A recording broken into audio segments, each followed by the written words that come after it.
बिस्मिल्लाहिर्रहमानिर्रहीम, अस्सलाम वालेकुम। मैं हूं अब्दुल कादिर और आप देख रहे हैं आपका अपना यूट्यूब चैनल। आज तारीख है 11 नवंबर और दिन है बुध का। मुल्की मुआशी मंजरनामे से आज बहुत ही ज़बरदस्त, हौसला अफजा और अच्छी खबरें हैं जो आपके साथ शेयर करनी है।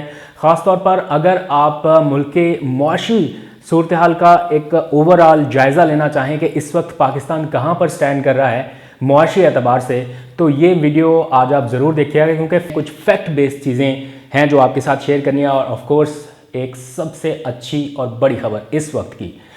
और इसके साथ साथ गिलगित बल्तिस्तान के इंतखाबात के नतायज आने में तो अभी वक्त बाकी है, लेकिन पाकिस्तान तहरीक इंसाफ को मिली है बरतरी नतायज आने से पहले। इसकी क्या तफसीलात हैं वो आपके सामने रखनी है। और आखिर में आज अमरीकी सफारत खाने की जानिब से पाकिस्तान के मुंतखब वज़ीर आज़म की तज़हीक करने की एक घटिया कोशिश की गई। इस कोशिश का जवाब देंगे। शदीद अवामी रद्दअमल भी सामने आया है और हम अपना रद्दअमल भी सामने रखेंगे कि पाकिस्तान की दाखिली सलामती या सियासी सूरत हाल में अमरीकी सफारत खाने ने ये घिनौना किरदार अदा करने की कोशिश क्यों की। लेकिन सबसे पहले आगाज़ करते हैं आज की सबसे अच्छी खबर के हवाले से। गुज़िश्ता रोज़ मैंने कुछ हेडलाइंस देखी, पता चला कि पाकिस्तान की करेंसी जो है वो एशिया की तीसरी बेहतरीन करेंसी में शुमार होने लगी है कारकर्दगी के एतबार से। मैंने सोचा कुछ रिसर्च करते हैं, कुछ और डाटा इसका निकालते हैं। तो आज मैंने काफ़ी छानबीन की और उससे भी अच्छी और बड़ी खबर मिली। वो ये कि कल तक तीसरे नंबर पर रैंक करने वाली पाकिस्तान की करेंसी आज एशिया की दूसरी बड़ी करेंसी बन चुकी है।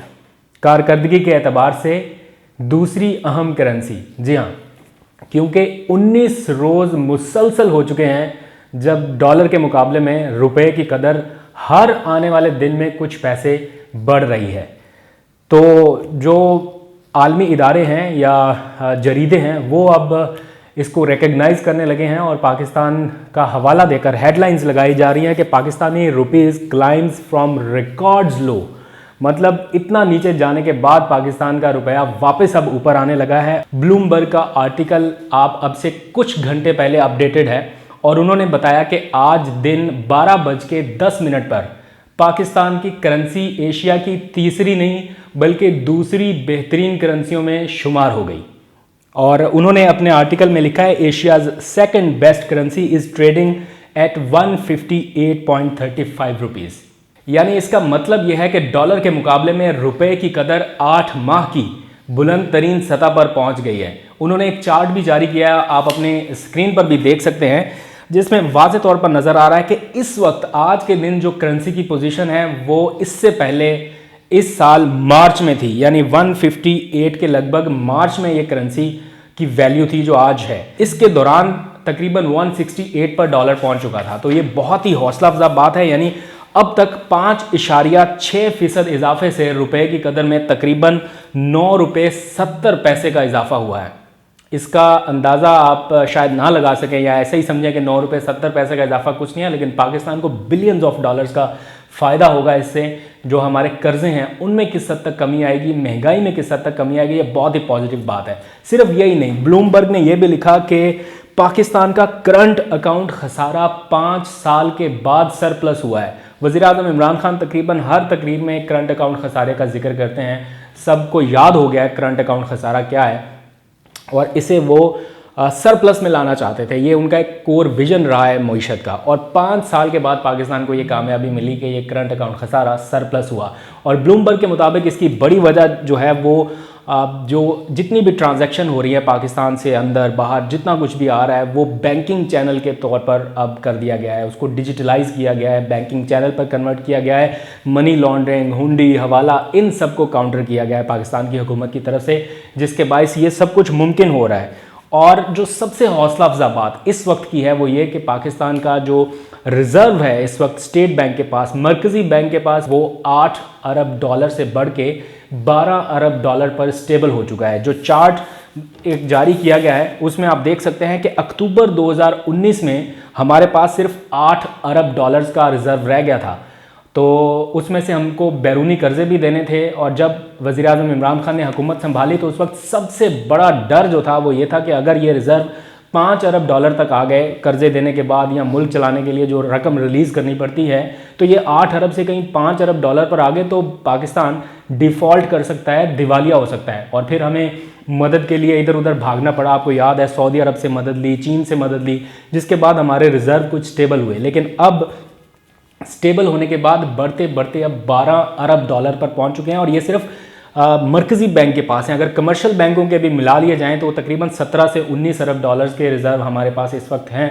तो अल्हम्दुलिल्लाह हम इस वक्त स्टेबल पोजीशन पर हैं। लेकिन इस सारी सूरत हाल के बावजूद हमारे लिए जो सबसे बड़ी इस वक्त टेंशन है, या गवर्नमेंट के लिए एक मुश्किल है, या वज़ीर आज़म और उनकी मुआशी टीम के लिए एक बड़ा चैलेंज हो सकता है आने वाले दिनों में, वो है सऊदी अरब को 2 अरब डॉलर की वापसी। 1 अरब डॉलर तो हम उनको वापस कर चुके हैं, जो 3 अरब डॉलर उनसे लिए थे, लेकिन हमें मजीद 2 अरब डॉलर भी उनको वापस करना है, और उसका वक्त आहिस्ता आहिस्ता करीब आ रहा है। तो अगर 12 अरब डॉलर से 2 अरब डॉलर निकल गए तो फिर डॉलर के ऊपर प्रेशर पड़ जाएगा, और जितना मुश्किल से हम ये इसको कम करके 158 पे लेके आए हैं, ये फिर ऊपर चला जाएगा।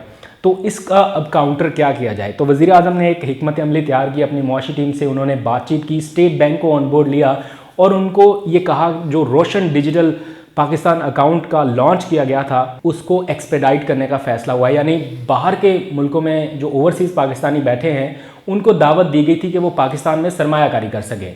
तो अब इसको एक्सपेडाइट करने के लिए स्टेट बैंक, पाकिस्तानी सफारत खाना और पाकिस्तान का जो मिशन है दूसरे मुल्कों में, वो कोलैबोरेशन के साथ सेमिनार या वेबिनार करेगा, और जो बैरून मुल्क पाकिस्तानी हैं उनको दिलचस्प किस्म की या अच्छी ऑफर्स देगा कि वो अपनी रकम पाकिस्तान के बैंकों में रखवा कर सरमायाकारी कर सके। उससे होगा ये कि अगर हमें किसी मौके पे 2 अरब डॉलर देने भी पड़ गए तो उस वक्त तक हमारे पास अच्छे खासे रिजर्व स्टेबल रखने की पोजीशन में आ चुके होंगे। पहला वेबिनार होने जा रहा है इस सिलसिले में, वो कल होगा दिन 3 बजे सऊदी अरब रियाद में। वहाँ पे पाकिस्तान के स्टेट बैंक के लोग, मिशन के लोग, जो वहाँ की कम्युनिटी है, उनको रोशन डिजिटल पाकिस्तान अकाउंट्स में सरमायाकारी के हवाले से बताएंगे। गिलगित बल्तिस्तान के इंतखाबात में वज़ीर आज़म इमरान खान और तहरीक इंसाफ का ग्राफ एक बार फिर सबसे ऊपर है। ताज़ा तरीन अदाद-ओ-शुमार जारी किए गए हैं गैलप सर्वे की जानिब से, और प्लस कंसल्टेंट्स की जानिब से एक सर्वे किया गया, और वहाँ पर 3 पार्टियों के दरमियान जो मुकाबला जारी है उसमें लोगों की राय जानी गई। तकरीबन 42% के करीब लोगों का ये मानना है कि तहरीक इंसाफ को वो वोट देने जा रहे हैं, और वज़ीर आज़म इमरान खान इस वक्त पॉपुलर लीडर हैं गिलगित बल्तिस्तान में। 42% लोगों की ये राय है, जबकि 17% लोगों ने बिलावल के हक़ में राय दी है, और 15% लोगों ने मरीम नवाज़ को पॉपुलर लीडर करार दिया है। और बाकी लोगों की कोई मुख्तलिफ राय भी हो सकती है, क्योंकि डिफरेंट जमातें हैं, कुछ लोगों ने राय में हिस्सा नहीं भी लिया।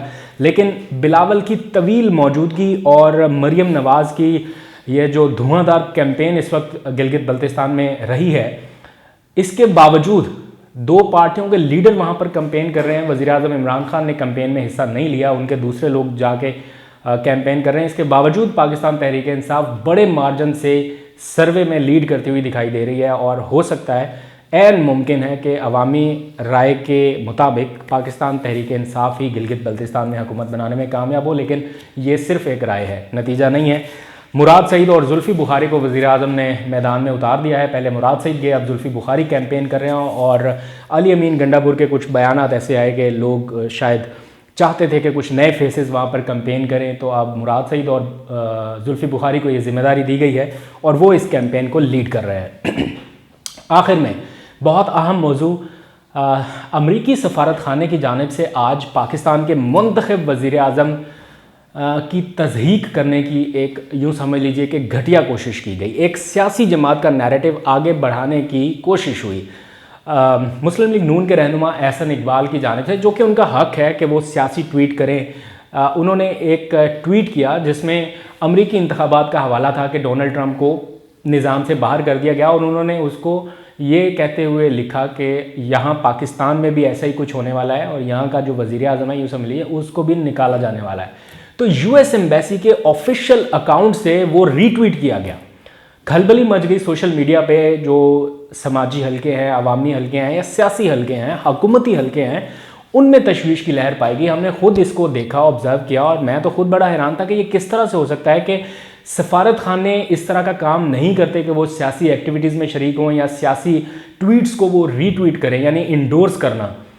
तो और वो भी मुंतखब वज़ीर आज़म के ख़िलाफ़ होने वाली ट्वीट को, और वो भी एक सियासी जमात के रुकन की ट्वीट को। तो इसके ऊपर स्ट्रॉन्ग रिएक्शन आया। सारा दिन सोशल मीडिया के ऊपर यूएस एम्बेसी माफ़ी मांगो का एक ट्रेंड चलता रहा, और उसके बाद हुकूमती वुज़रा ने भी इसके ऊपर तनकीद की और उन्होंने कहा कि ये घटिया कोशिश की गई है वज़ीर आज़म के ख़िलाफ़ और एक सियासी जमात का नैरेटिव आगे बढ़ाने के हवाले से, जिसके ऊपर माफ़ी का मुतालबा किया गया अमेरिकी सफारत खाने से। और बहुत खुशी की बात यह है कि पाकिस्तान के लोग यूनाइटेड हुए इस मामले पे, और फिर अमेरिकी सफारत खाने को माफ़ी मांगनी पड़ी और उन्होंने कहा कि हमारा अकाउंट जो है वो अनऑथराइज्ड तरीके से एक्सेस किया गया लास्ट नाइट, और फिर उसको रीट्वीट किया गया जिसकी हम छानबीन कर रहे हैं व्हाटएवर, और उन्होंने माफ़ी मांगी है अपने फॉलोअर से। लेकिन हुकूमती हल्के इस माफ़ी से मुतमिन नहीं हैं, और हम खुद भी मुतमिन नहीं है कि इतना आसान काम है कि अमेरिकी सफारत खाने का अकाउंट अनऑथराइज तरीके से उसको एक्सेस उसकी हासिल कर ली जाए। अमेरिकी सफारत खाने का ये इम्पॉसिबल है, उनके अपने ही किसी बंदे ने की है ये कार्रवाई। और ना सिर्फ वज़ीर आज़म इमरान खान बल्कि प्रेसिडेंट ट्रंप, जो कि अभी भी प्रेसिडेंट हैं, प्रेसिडेंसी का ओहदा उन्होंने छोड़ा नहीं है, उसकी भी तस्दीक है। ये अपने सदर की भी तस्दीक की है, अपने मुल्क के सदर की भी, और हमारे मुल्क के वज़ीर आज़म की भी तस्दीक करने की कोशिश की है। इसके ऊपर स्ट्रॉन्ग रिएक्शन आया। हम अभी तक मुतमिन नहीं हैं। जिन्होंने ये कार्रवाई की है उनको उस पोजीशन पे नहीं रहना चाहिए। ये मुतालबा है आवाम का, हमारा, हुकूमती हलकों का, सबका। लेट्स सी इसके ऊपर क्या रिएक्शन आता है मज़ीद। अब तक के लिए इतना ही। मज़ीद खबरें भी हैं, और कल एक बहुत ही ज़बरदस्त खबर है पाकिस्तान और सऊदी अरब के हवाले से। अभी तक मीडिया पे कहीं पे भी नहीं है, लेकिन बहुत ज़बरदस्त डेवलपमेंट हुई है। मैं कल आपके साथ शेयर करूँगा पाकिस्तान और सऊदी अरब के दरमियान एक बहुत बड़े एग्रीमेंट के हवाले से। मेरे साथ रहिएगा। अब तक के लिए इतना ही। इजाज़त दीजिए। अल्लाह हाफ़िज़।